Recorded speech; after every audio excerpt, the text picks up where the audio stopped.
Good morning, সবাই কেমন আছে? আশা করি সবাই ভালো আছে। আমি অনেক ভালো আছি। তো আজকে হলো সোমবার, আর আজকে এখন বাজে, এখন দাঁড়াও দেখিনি কটা বাজে, 9:15 বাজে এখন। তো আজকে এখন 9:15 বাজে, আর আজকের ব্লগটা আমি এখন থেকে স্টার্ট করছি। এই মাত্র ঘুম থেকে উঠেছি, বেশিক্ষণ হয়নি ঘুম থেকে উঠেছি। আর জানোই তো আমি মায়ের কাছে আসলে বা বাপের বাড়ির দিকে আসলে পরে আমি দেরি করে ঘুম থেকে উঠি। শুধু আমি না, আমার মনে হয় সমস্ত মেয়েরাই এরকমই করে। বাড়িতে থাকলে, শ্বশুরবাড়িতে থাকলে যে সমস্ত কাজকর্ম থাকে, দায়িত্ব থাকে, সংসারের কাজ, সেই সমস্ত করতে তার মানে কাজের একটা রুল হয়ে যায়, নিয়ম হয়ে যায় যে এই টাইমে আমি উঠবো, এই টাইমে এই কাজটা করব, আমাকে সমস্ত কাজ এই টাইমের ভিতরে করতে হবে। তো সেই সমস্ত কিছু একটা নিয়মের মধ্যে চলে আসে। আর বাপের বাড়িতে এলে, মায়ের কাছে এলে বা মাসির বাড়িতে, মানে বাপের বাড়ির দিকে মেয়েরা এলে যা করে আর কি, কোনো কিছু করার থাকে না। খাও দাও, রিল্যাক্স করো, ঘুমোও, রান্না বান্না করে এনে ডাক দেবে, ডাক দিয়ে বলবে খেয়ে নে। তারপরেও আলসেমি করে শুয়ে থাকা, গ্রাহ্য না করা, এগুলো আমি অন্তত করি, আমার ক্ষেত্রে এগুলো হয়। তো এই বাড়িতেও এসেছি, তো একই রকমভাবে আমার দেরি হয়েছে ঘুম থেকে উঠতে। আর কালকে রাত্রেবেলা অনেক রাত্রে ঘুমিয়েছি, অনেক দিন পরে মাসির বাড়িতে এসেছি। তো সবাই মিলে গল্প টল্প করতে অনেক কথা জমেছিল, সেই কথাটা বলতে বলতে অনেক রাত হয়ে গেছে। তো ঘুম থেকে উঠেছেও দেরি করে। হ্যাঁ, আমার বাবুন উঠে গেছে আমার আগে। ওই দেখো কোথায় গেল, ওই যে আমার বাবুন, ও সকাল সকাল উঠে গেছে। সকাল সকাল উঠে মায়ের সঙ্গে ঘোরাও হয়ে গেছে। পাশে একটা মন্দির আছে মাসির বাড়ির, তো সেই মন্দিরে গেছে ও। মন্দিরে গিয়ে মায়ের সঙ্গে সকালবেলা ঘুরে, মর্নিং ওয়াক যেটা বলে, ঘুরে টুরে এসছে। ঘুরে এসে ওর সকালে টিফিন করা হয়ে গেছে, বিস্কুট টিস্কুট খেয়েছে ও।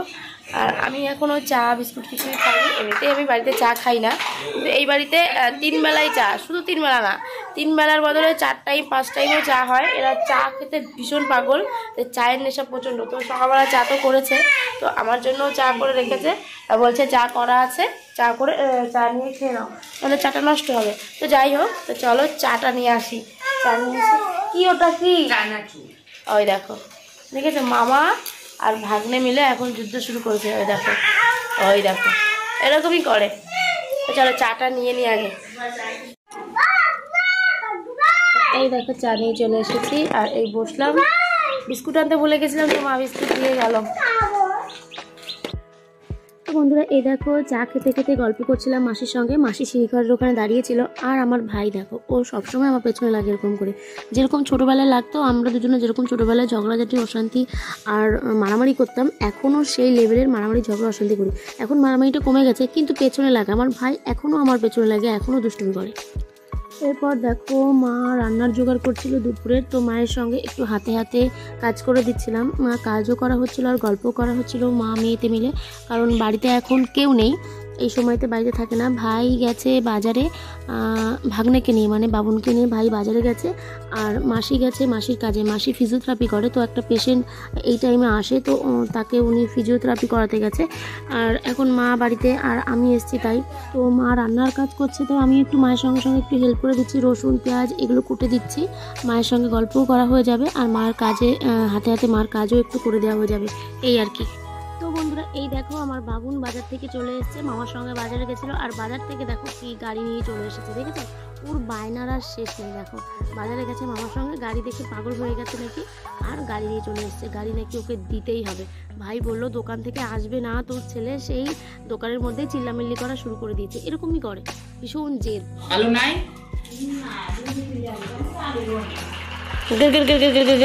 ঝা অ্যাক্সিডেন্ট হয়ে গেছে মামার সঙ্গে।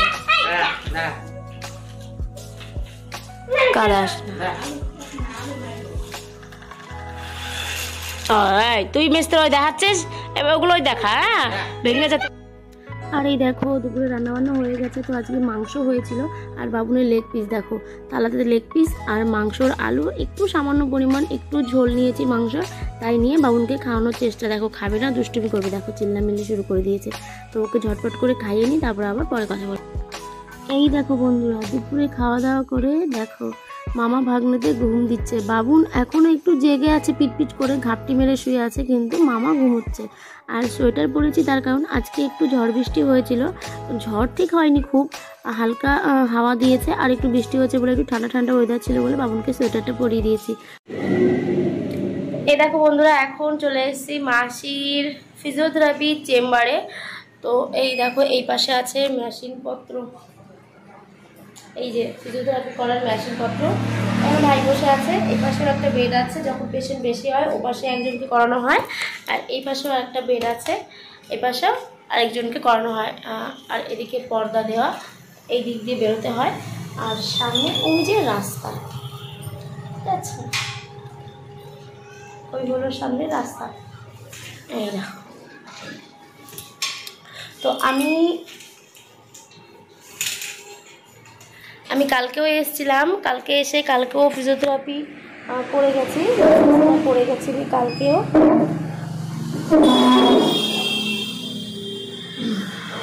করে গেছি, আর আজকেও এলাম। যে কয়দিন থাকবো সে কয়দিনই ফিজিওথেরাপি ম্যাসেজটা করবো।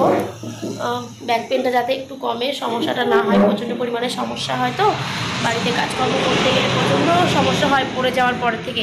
এমনি আমার নর্মাল ব্যথা না, এটা পড়ে গেছিলাম, তারপর থেকে ব্যাক পেনটা হয়েছে আর কি।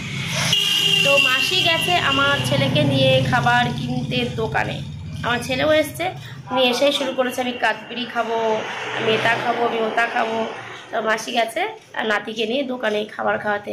তো খাবার খেয়ে আসবে, তারপর আমি আমাকে ফিজিওথেরাপিটা করে দেবে, ম্যাসেজটা করে দেবে। তো আমি দেখো বেডের ওপর বসে রয়েছি। একদিন ভেবেছি যখন মাসির পেশেন্ট থাকবে, পেশেন্ট করাবে, তখন আসবো, এসে ওর এই ফিজিওথেরাপি করার প্রসেসিংটা ভিডিও করবো, সেটা তোমাদের সঙ্গে শেয়ার করবো। তো আসবো করে আর হয় না, তা ভেবেছি এবার একদিন আসবোই।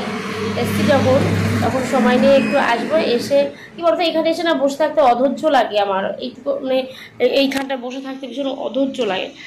গাড়ি ঘোড়া যায় সামনে দিয়ে, সব সময় ভীষণ বিরক্তিকর একটা ব্যাপার, ভালো লাগে না আমার। আওয়াজ, বেশ নিরিবিলি থাকবো, সুন্দর, তা না। তো যাই হোক, এর জন্য আমার এখানে এসে বসে থাকতে ভালো লাগে না। তবুও একদিন এসে ভিডিওটা করে নিয়ে যাবো।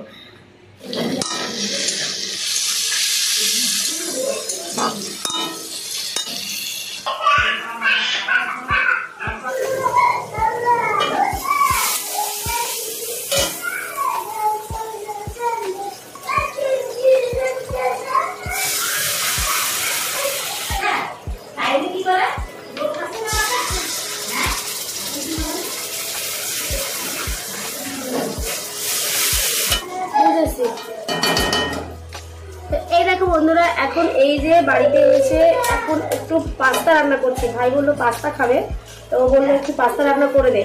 তো তার জন্য একটু পাস্তা করছে। আর আমার বাবুরও পাস্তা খেতে কতটা ভালোবাসে সেটা তোমরা আগে থেকেই জানো, ও খুব ভালোবাসে পাস্তা খেতে। তো ওদের জন্য পাস্তা বানানো করছে।